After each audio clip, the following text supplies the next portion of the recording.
It was a Thursday morning. I'd just taken the last few sips of my coffee, now lukewarm from sitting out too long. I'd sent off the last email and was about to start in on the real work for the day. But first decided to take a quick break and check Facebook. So I opened up Facebook, and amidst an endless stream of recent engagement photos and birthdays, I saw a photo that was very different from the rest. You might have seen it too. It was a photo of a tiny Syrian boy, his limp body washed up on the shore of Turkey. Now, up until this point for me, the Syrian refugee crisis had just been a news story. It was stories of death and bombings and things completely unrelated to my life. But this photo changed that. This photo put a face to the conflict. There is a 3-year-old boy named Ilan Kurdi who had died because of this conflict. Now, I'm not an expert on Syria. I'm not someone who's dedicated my recent life's work to bringing relief to this conflict. I'm like most of you here. I'm someone who hears the statistics. 12 million people uprooted from their homes, 500,000 people dead. I hear those stats, but I still find it incredibly difficult to empathize in a meaningful way. And that's the problem today. Our empathy for humanitarian crises is out of shape and lazy. It's time to train it. We can build a daily routine to train our empathy, from sleeping to waking to action. Just like a morning routine, our empathy routine begins in a trance, unaware of the world around us. I call this the empathy sleepwalk. Next, we must rouse our emotion to wake up from that sleepwalk. And I call this the empathy alarm clock. And finally, once we're awake, we must take action throughout the day. This is empathy exercise. We are all in an empathy sleepwalk at some point or another. There's a saying, 1 death is a tragedy, 1 million is a statistic. When we hear the death tolls in Syria, 500,000 people, it's just an abstract number. That number passes in one ear and out the other, just as if we were sleepwalking. Research supports this idea that we don't work well in the abstract. In a recent study based on the Iraq War, participants were told there were either 15 casualties in a battle or 500. But in both cases, participants demonstrated 0 difference in emotional response between the two. The abstract nature of those numbers lulled participants into a sleepwalk, unable to perceive difference in magnitude or weight. Now, being in this sleepwalk in and of itself is not a bad thing. I start our empathy routine here because sometimes we need to rest and recharge. In order for our empathy to be most effective, sometimes we need an escape from the endless statistics and abstract numbers that modern media sends our way.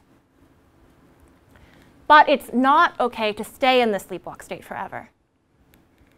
Just as with every morning routine, we must be able to wake up and face the day.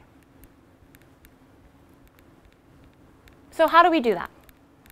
How do we set off the alarm clock to startle us awake? Let's go back to that research study. Well, there's no difference between the 15 and 500.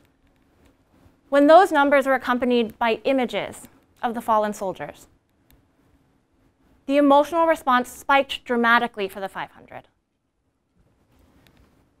This highlights a concept that concrete images, not the abstract numbers they represent, can wake up our emotion.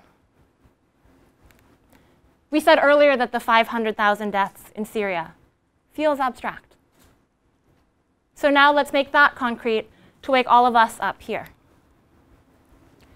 What if I were to tell you that number would be the same as if everyone in this room and all of our classmates outside and every alumni that's ever graduated from the GSB dating back to the school's inception was decimated? And now multiply that by 15.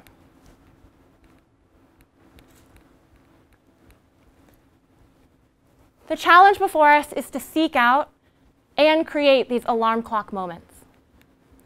I ask you to seek out independent news sources that move beyond those abstract numbers, as we just did. Check out the Syrian campaign for another opportunity to wake up your emotion. And then share those moments to create the alarm clocks for those around you. The retweet of a photojournalism article or the screenshot of your donation to a relief organization like the White Helmets, or the low keynote that you give to your peers on the crisis.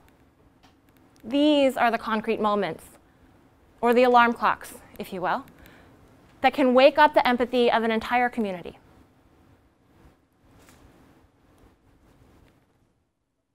Once our empathy is awake, the last step is to exercise it. Empathy is like a muscle. For many of us, our empathy may be like our deltoids.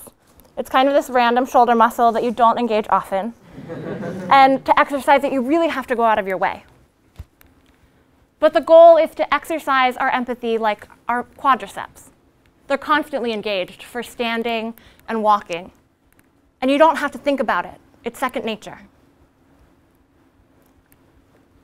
We can learn this lesson from another refugee crisis, where modest exercise of empathy muscles had tremendous lasting impact. During the Vietnam War, there was an American family called the Tripreys in Long Island. They were a middle-class family of 11. The father, a retired fireman turned security guard. Now, with 11 mouths to feed, you might think that the Tripreys didn't have that much extra to give. But they exercised their empathy every day. So when Vietnamese refugees began arriving in America, the Tripreys' empathy muscles were primed to help. As easily as walking, they opened up their home to a young family of 3 refugees. The Triprey children never complained about doubling or even tripling up in their bedrooms. They didn't think twice about how they'd fit 14 people around an already overflowing dinner table each night. They just huddled together with smiling faces and open arms to share their love with complete strangers. Empathy for them was muscle memory.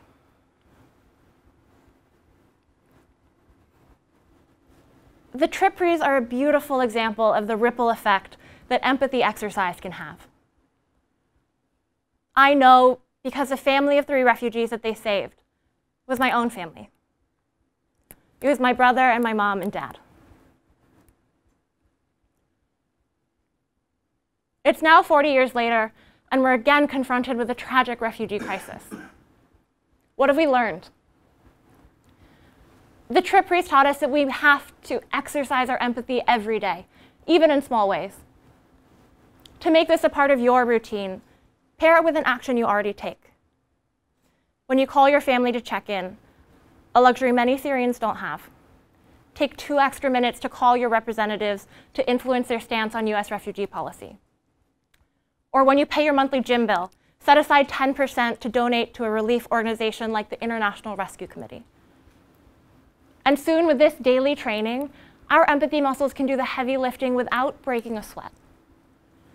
And the idea of tackling something as immense as Syria, or as impossible as fitting 14 people around a tiny dinner table, no longer will seem that daunting. I want to leave you with one thought. It's that we can train our empathy to be a powerful tool. Follow this routine. From resting with the empathy sleepwalk. Wake it up with an empathy alarm clock. And then strengthen it with small actions every day. Empathy exercise. We sleep, we wake, we exercise. So the next time you're confronted with a heartbreaking photo of a little boy, you'll be ready to help because it's now just a part of your routine.